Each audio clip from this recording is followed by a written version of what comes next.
Well, we are on chapter or at session 25. We're coming up on almost a half a year together on this.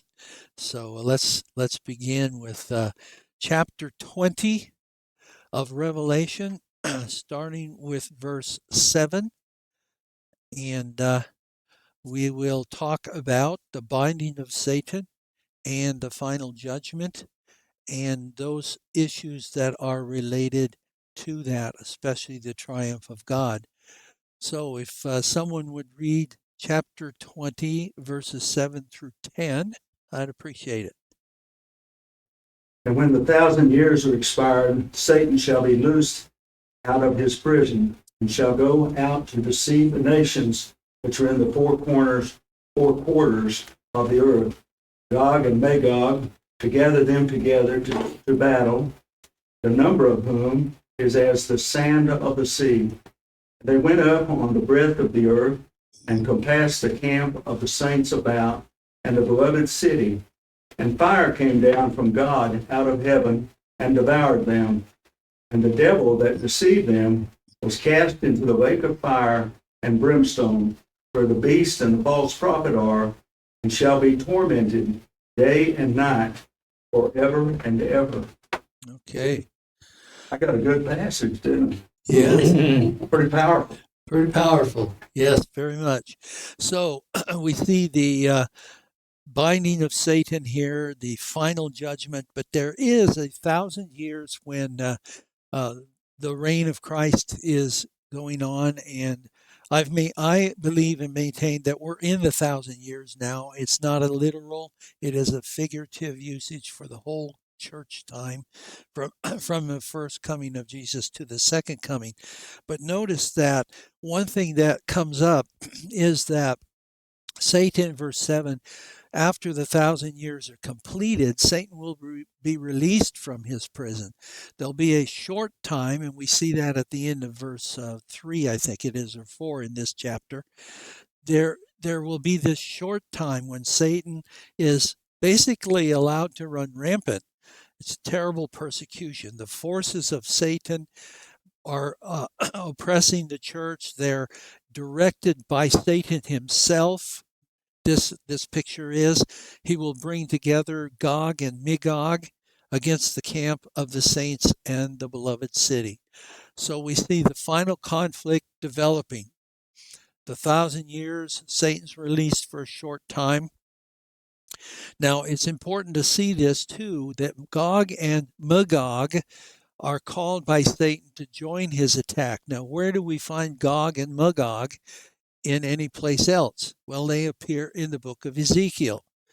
The symbol of Gog and Magog are taken from Ezekiel. It's initially applied there in Ezekiel's prophecy to the Seleucid Empire and to particularly Antiochus Epiphanes. Now, the Seleucid Empire was one of the four empires in that area of the Eastern Mediterranean as a result of the death of Alexander the Great. His conquering area, his land that he conquered was broken up into four kingdoms, so to speak, each one given to one of his generals. And one of those generals was Seleucia.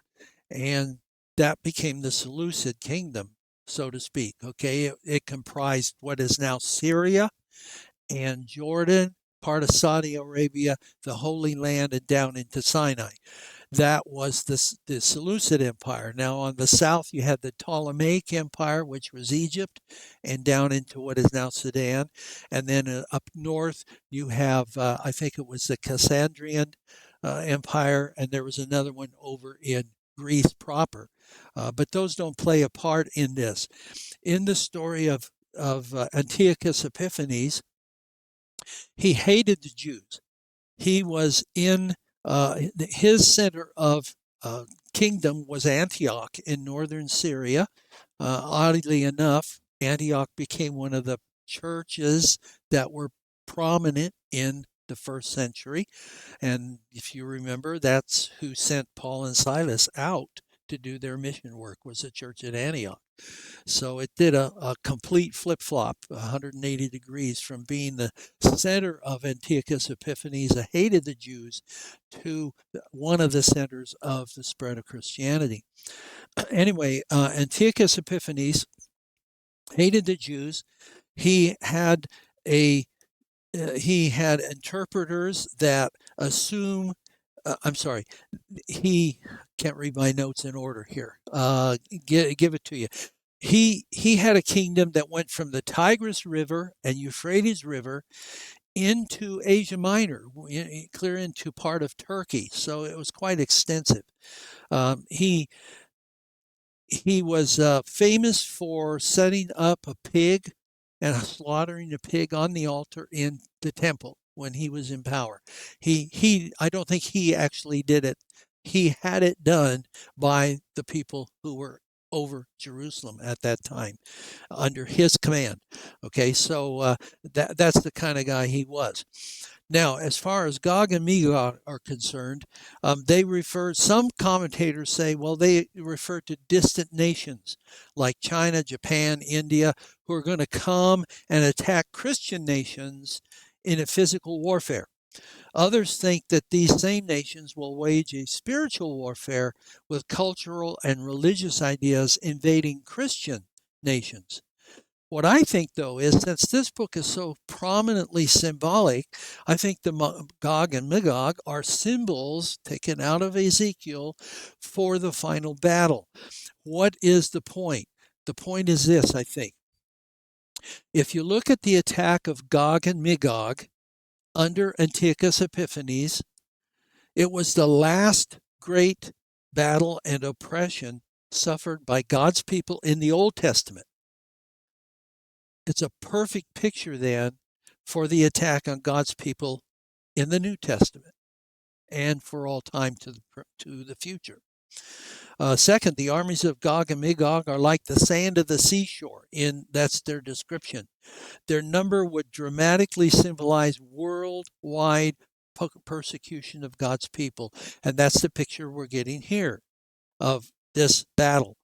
Third, the tribulation under Antiochus Epiphanes was severe, but it was short in its duration.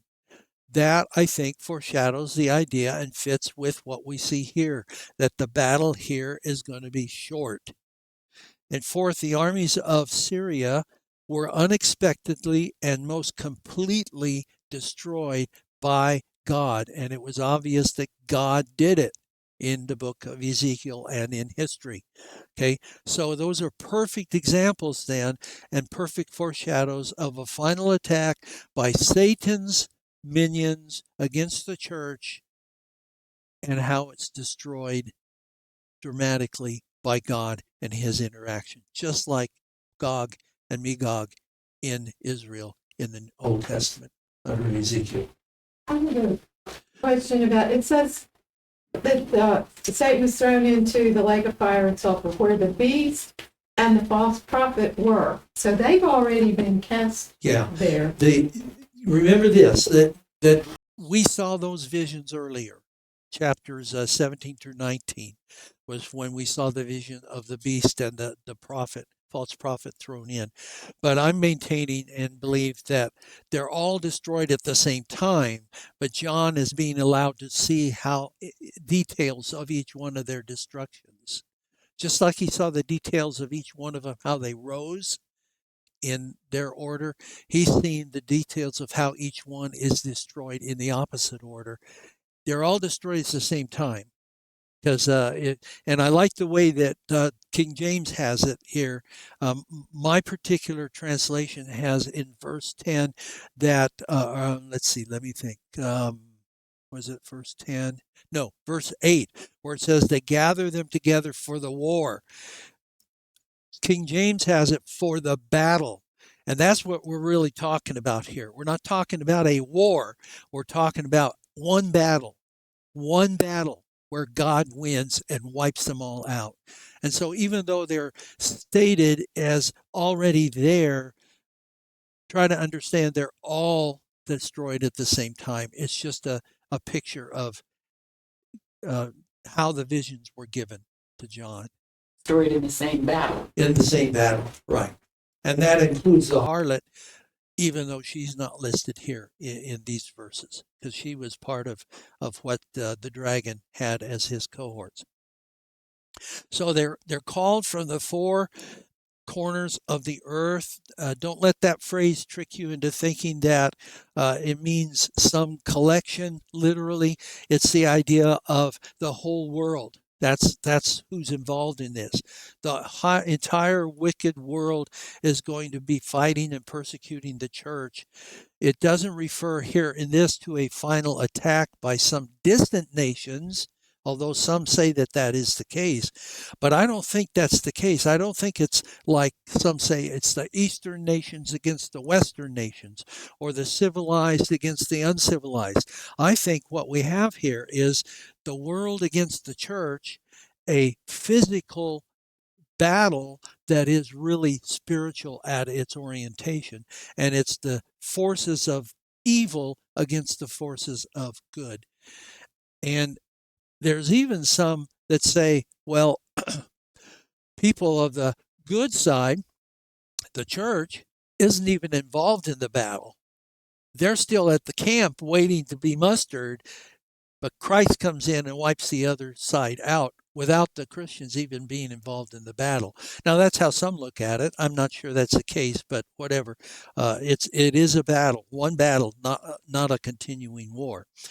Okay, so Magog and Gog come from the four corners of the earth. That is, it's worldwide in its orientation. The proclamation of the gospel will not last until Christ returns, and that's an interesting thing.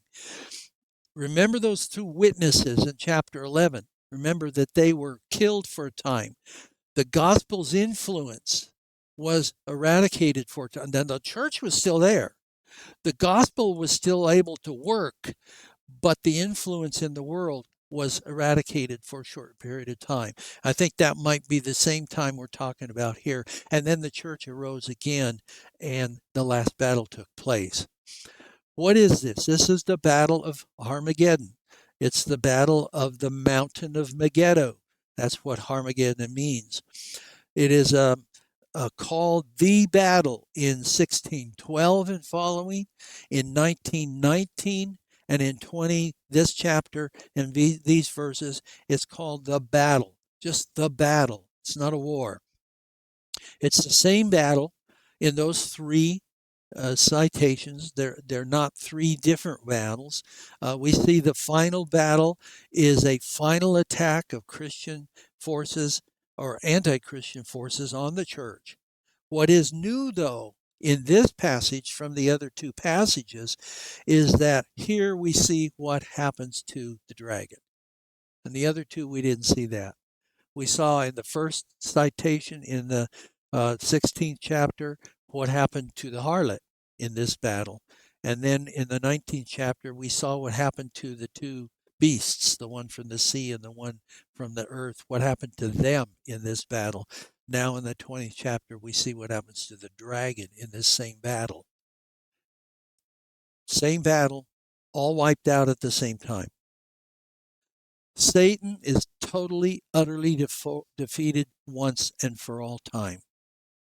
Well, Satan directs this final attack against the church, the beloved city, God's people, both the symbols for it. Fire comes down from heaven and devours him, devours his forces. And that word devour in Greek is completely eating and digesting. So it's a completion. The devouring is sudden. It's unexpected. As lightning strikes from heaven, suddenly Christ appears and defeats the enemies. And notice, it seems, as I mentioned earlier, it seems that the believers are still in the camp, in the beloved city, while Christ alone defeats the foe. Satan had received the wicked, or had deceived the wicked into thinking that a real and absolute victory over the forces of God, Christ and the church were his. But now the tables are turned. He's thrown into the lake of the fire and brimstone. He joins the beast. He joins the false prophets. They're all wiped out together. And this kind of indicates that hell is a place of suffering for both body and soul together. The beast and false prophets do not precede Satan into hell. All go to hell together. All three are tormented forever. And that word torment is a really interesting one. It's the rubbing of a touchstone, or sailors battling against a wind and waves. Now, can you imagine that? Think about a high storm, and the sailors are battling against the wind and the waves. Are they going to win? No. The power of the sea is going to be too much, and so it's a lost cause, and that is what it is with Satan. So he's utterly defeated. Final judgment takes place. The final conflict is there. Now we get the picture. We change to verse 11 to the great white throne. And it's not to be confused with Broadway and the Great White Way. It's the Great White Throne. So someone read for us verses 11 through 15 of chapter 20. To that New King James Version. Then I saw a great white throne and him who sat on it, from whose face the earth and the heaven fled away. And there was found no place for them. And I saw the dead, small and great, standing before God, and the books were opened. Another book was opened, which was the book of life. And the dead were judged according to their works by the things which were written in the books. The sea gave up its dead who were in it, and death and Hades delivered up the dead who were in them. They were judged, each one according to his works. Then death and Hades were cast into the lake of fire. This is the second death. Anyone not found written in the book of life was cast into the lake of fire. All right. Another good passage of scripture here. So what do we learn? We find that Christ's coming in judgment is described. He's sitting on a throne. Earth and heaven flee from his face. That's interesting. So if earth and heaven flee from his face, then we begin to see why there needs to be a new heaven and a new earth, because the others have fled from his face. 2 Peter 3 tells us that the elements are dissolved with great heat. Matthew 19 tells us there is a regeneration, that is a remaking of things. And Acts, the 3rd chapter, tells us that there's a restoration of all things. And what we'll learn in chapters 21, 22 is that the restoration involves the Garden of Eden, basically, missing one or two things that are found in the Genesis account. So what happens here? Books are opened. People are judged according to their works. I thought we were saved by grace. How does this fit in? What is it that he's trying to say? Because he says it several times here. They will be judged according to their deeds. Well, I thought we were saved by grace. How do we work this out? This is the problem that Martin Luther had.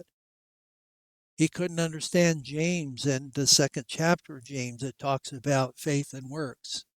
So it's sola fide, so only faith. So how do we rectify this? Any ideas? Open for discussion.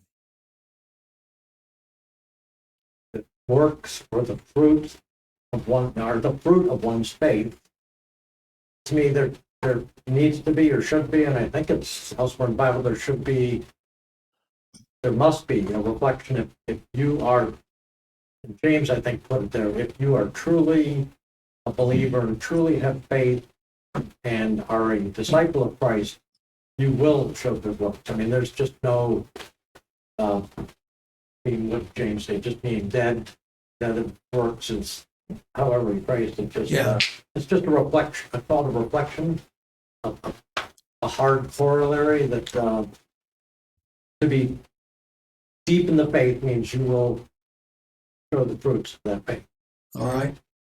James says faith without works is dead. Now think about Hebrews, the 11th chapter, when we looked at Hebrews, that chapter of faith. There are a lot of people there listed, Moses and Abraham and Isaac and Jacob, but there's also people like Samson and Rahab, a prostitute, and others who we could look at and say, that's questionable because their behavior, their works. But what prompted Rahab to do what she did? Her faith in God.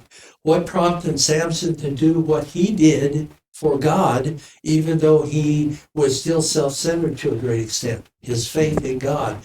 So how are you going to, and this is what James tries to bring out, how are you going to show anybody your faith if you don't have any works that go with it? How does anybody know what you believe? Wasn't that that was the line from Genesis with Abraham, right? His decision or His actions were credited were credited in righteousness. credited. Right. Yeah, that's Exactly right. His actions, specifically the one with Isaac and sacrificing Isaac, it was credited him for righteousness. Why did he do that? Because his faith was strong enough, as Paul tells us in the book of Romans, in about the 4th chapter.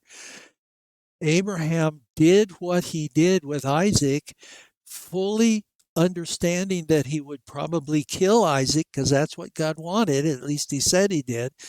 Fully understanding, Paul says, that God could bring Isaac back to life again. That takes a lot of faith. Faith that God knew what he was doing and that God would bring him back to life if he was indeed the promised son and the son of promise. So what Abraham did was a direct outgrowth of his faith, and that's the connection between the two. I understand what you're saying, but it seems strange to me that isn't highlighted as well. Yeah. I mean, it is totally left out when it's everywhere else in the scripture. Yeah. Faith is so paramount and nothing to say about it. Yeah, it doesn't say anything here. It concentrates on the books being open according to the deeds. You're judged according to the deeds. Okay. My version says, according to what they had done. And it doesn't necessarily mention the word works. And I wonder if sometimes we put a lot of emphasis on social issues, and consider that works, feeding the hungry, housing the homeless, things like that. And we don't think about the other things that we do, like how do we treat, when we have a dispute with somebody, how do we respond and communicate with people? More character issues and what we do out of our character. Sometimes I think we think that we don't have to worry about that as much as long as we're out, doing some kind of social good, then, we don't have to really worry about our character too much. Okay. Karen? In Matthew 25, I just read this the other day, and it was talking about the sheep and the goats.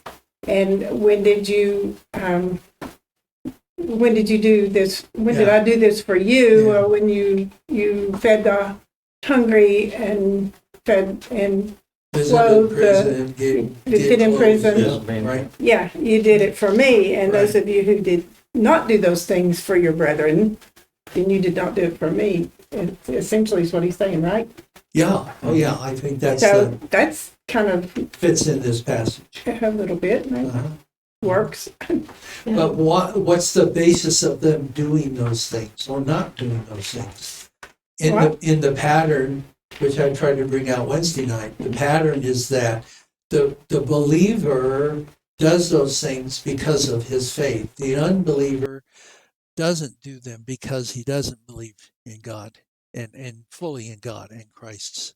And the end So of again, it, we're back to faith again, as a prompter, as a foundation for whatever we do. Go ahead. as the ultimate need. Uh-huh. Yeah, I'd add to that, the unbeliever does it more for themselves to, in a sense, to do works that are self-fulfilling or whatever you want to aggrandizement. Glorifying themselves, All the wrong building reasons. themselves up. Yeah, I think that's right.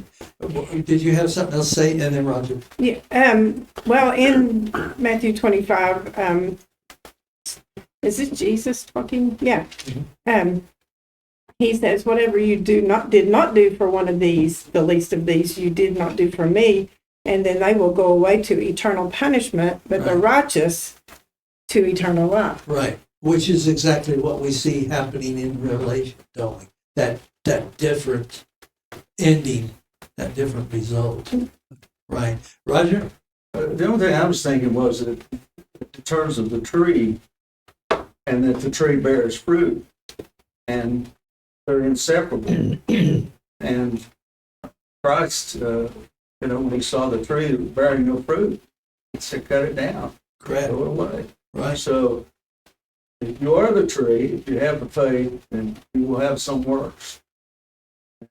If you don't have some works, then you're going to be cut out because you're not the tree, because you don't have the faith. Like And there your is- body, you have your choice. You're going to produce it, your body and the mind. And it might be done say no choice, but yeah. And another way to look at it is the fruit would be coming from your spirit, would be coming from the tree and coming from your faith. Whereas just doing these things doesn't come from the faith. I mean, there's examples of great criminals who do good works in the neighborhood, for their people. Yeah. But obviously they don't. Think- That's not out of a Christian faith. Think Al Capone.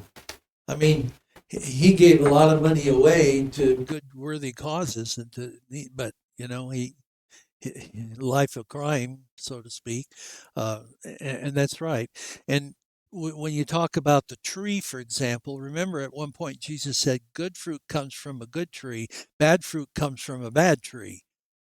And so, also, if you connect that with John the 15th chapter, is that the one 15th? I think.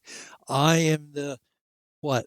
I am the vine, you are the branches. So now we change from tree to vine, grapes, but still bad vine would produce bad grapes by the imagery. See, so if we're connected through faith to the vine, then we're going to produce.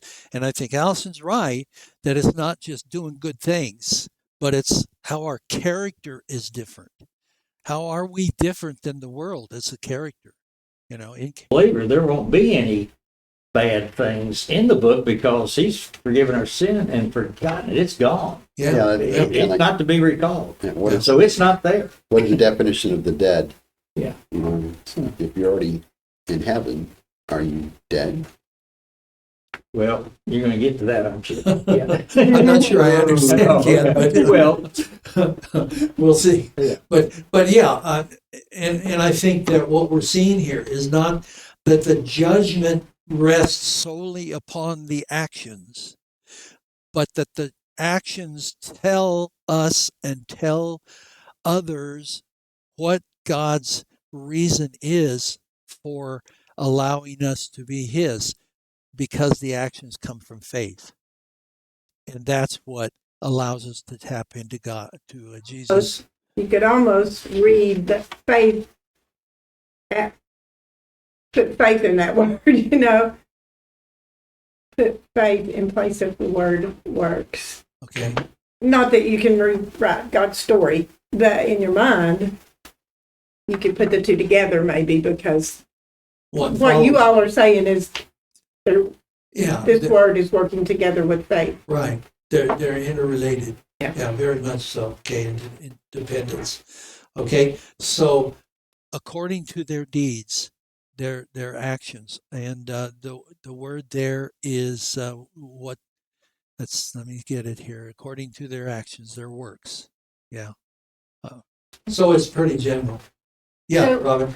Sounds some people are gonna, get crowns.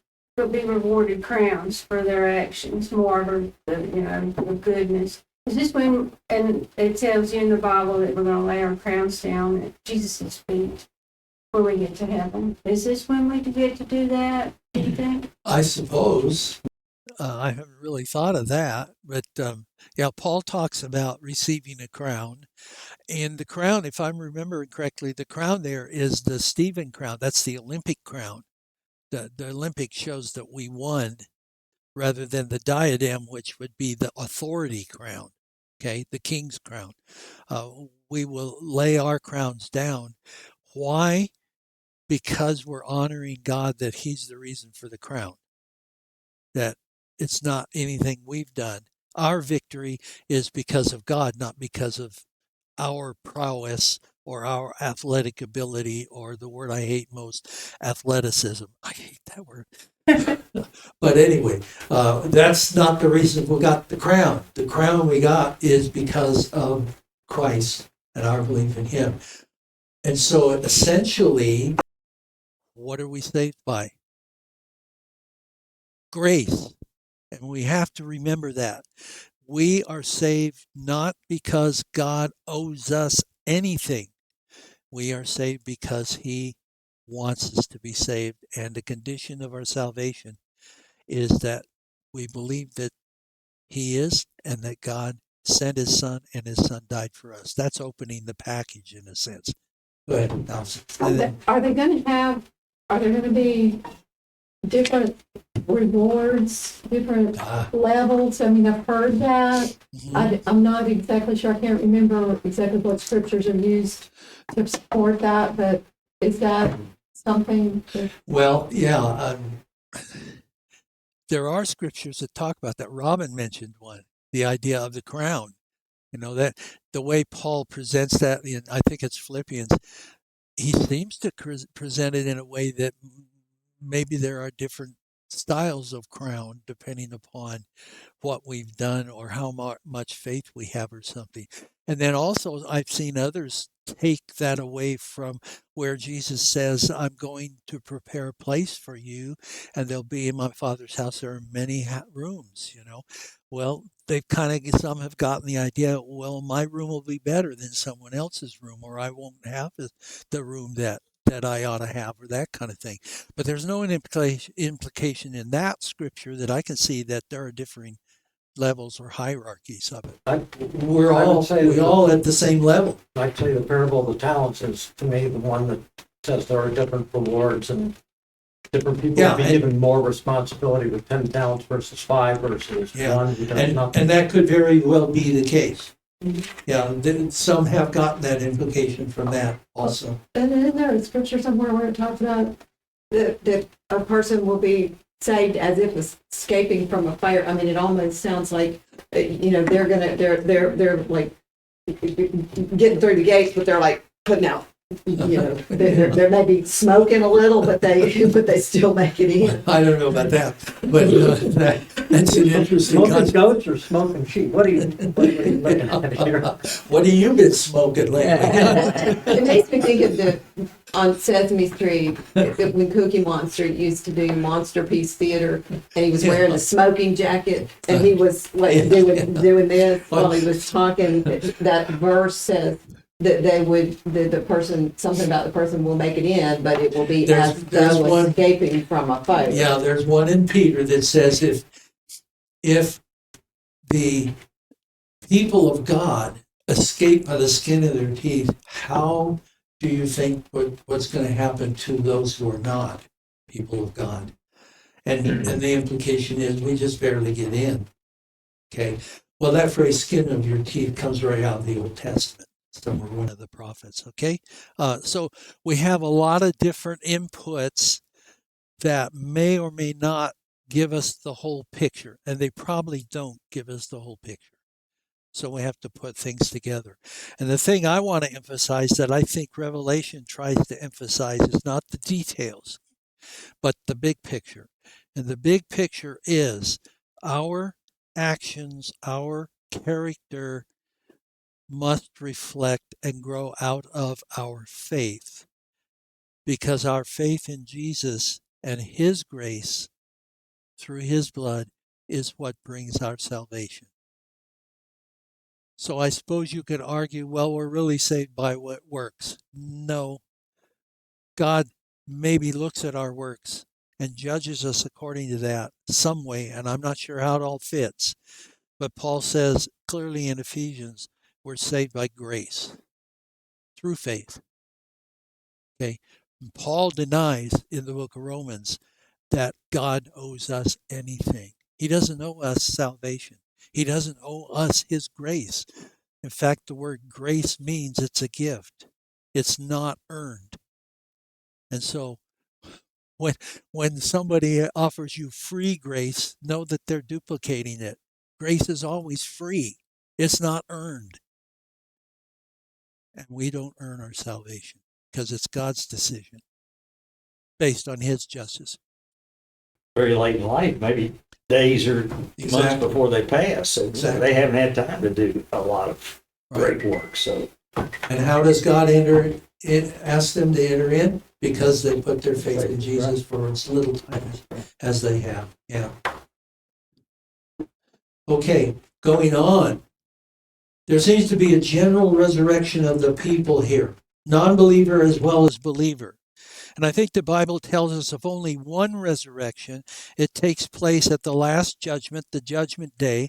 If you remember last week, I mentioned that there seems to be two deaths and two resurrections, but now we're seeing maybe there's only one resurrection.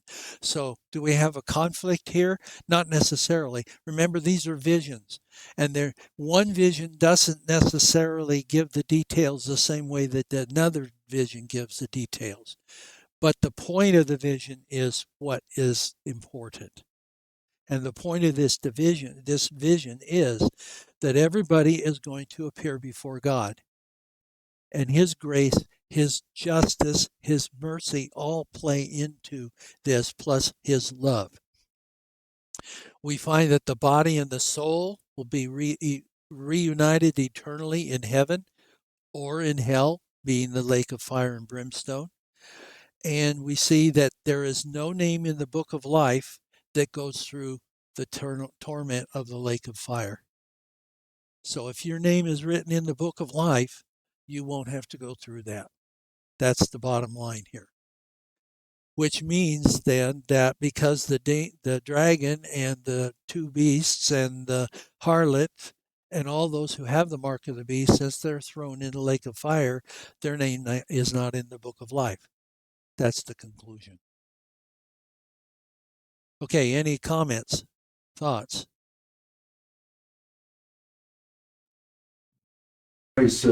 Or when I saw that this is the second death, so you wonder, is that where the Catholic concept of purgatory and I don't know. intermediate and praying someone Yeah, I don't know whether indulgence that spawned it, but I think that they got that idea from one of the Maccabee books between the Testaments, and they put it in there. I don't think the idea of the second death spawned the purgatory. I think the purgatory came from the Maccabee literature, and they stuck it in and said, oh, well, that fits right here before a second death. Yeah. Okay, we're going to leave it there. I want you to, I gave you a sheet at the beginning of this second section, starting with chapter 12. And one of the sheets was a comparison of Genesis and Revelation. I think it's probably on the back page. Not sure. But if you look at that over this week and has some interesting information that compares Genesis and Revelation, what we're going to see in these concluding chapters.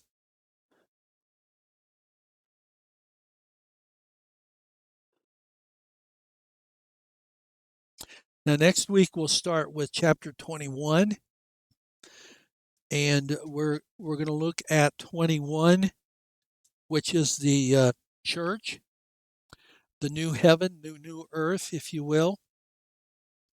And I maintain that this is not just a picture of the church in the future. Some do, but I don't hold that view. But I think it is a picture of the church in the future and in the present. And I think chapters 2 and 3 of the book of Revelation, where the letters of to the churches are addressed, I think that helps us answer this, put us into perspective. Now, the picture that we're going to get in a new heaven and new earth is an ideal picture.